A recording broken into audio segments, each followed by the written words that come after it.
Hello everyone, आप सभी का स्वागत है प्रीतम हॉरर पॉडकास्ट हिंदी में। आज हम जिस कहानी की बात करने वाले हैं वो एक भूतिया शमशान है और कहानी का नाम है अंतिम यात्रा। शमशान एक ऐसा स्थान है जहां जीवित और मृत आत्माओं के बीच की दूरी सबसे कम होती है। कई लोग कहते हैं कि रात के अंदर में यहाँ कुछ ऐसा होता है जो इंसानी आंखों से नहीं देखा जा सकता, लेकिन कुछ कहानियां ऐसी होती है जो सुनी तो जाती है मगर उन पर यकीन करना मुश्किल होता है। यह कहानी एक युवक जिसका नाम है करण, जिसने एक रात शमशान के अंदर जाने की भूल कर दी और फिर जो हुआ वो किसी ने सोचा भी नहीं था। रात के 12 बजे थे। आसमान में काले बादल छाए हुए थे और दूर से गरजती बिजली की आवाज आ रही थी। गांव के बाहर एक पुराना शमशान था जो सालों से वीरान पड़ा था। लोग कहते हैं कि यहाँ कोई नहीं आता क्योंकि रात के समय वह अजीब अजीब आवाजें सुनाई देती हैं, लेकिन करण को इन बातों पर यकीन नहीं था। वह अपने दोस्तों के साथ गांव की एक शादी से लौटकर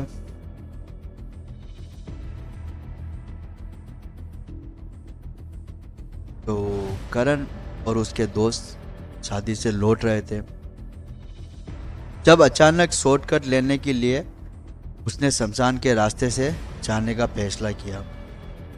तो उसके दोस्त ने उसे कहा कि भाई ये रास्ता सही नहीं है, कुछ और देख लेते हैं। तो ये बात उसके दोस्त राहुल ने उसे बोली थी।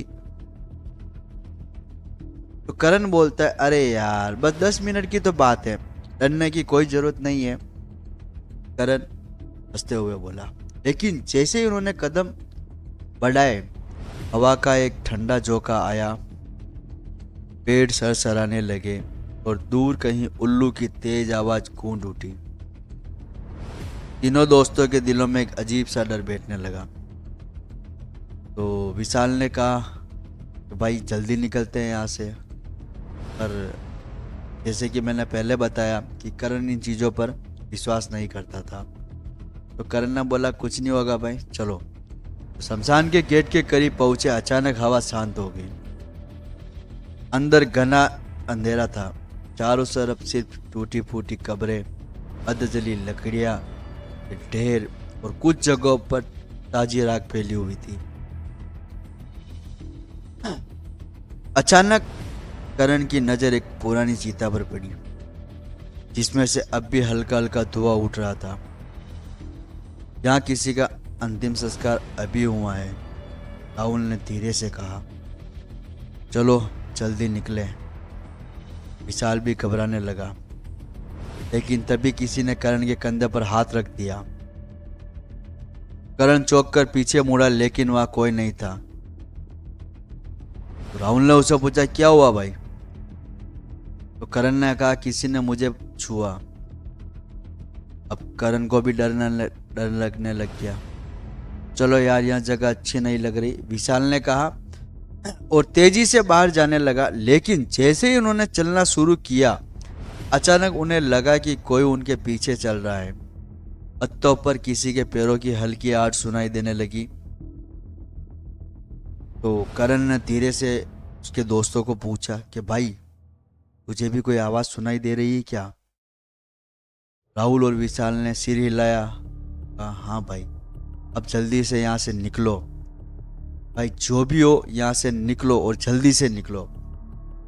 विशाल लगभग चिल्लाते हुए बोला, लेकिन जैसे ही वे गेट के पास पहुंचे गेट जोर से बंद हो गया। अब वे शमशान के अंदर फंस चुके थे। अचानक पास की एक टूटी फूटी समाधि से धीमी धीमी फुसफुसाहट सुनाई देने लगी। ऐसा लग रहा था जैसे कोई वहां से कुछ कह रहा है। जैसे ही उन लोगों को ये देखा, तुम लोग यहाँ नहीं आ सकते, लौट जाओ। करण के भी फटके 4 हो गई थी।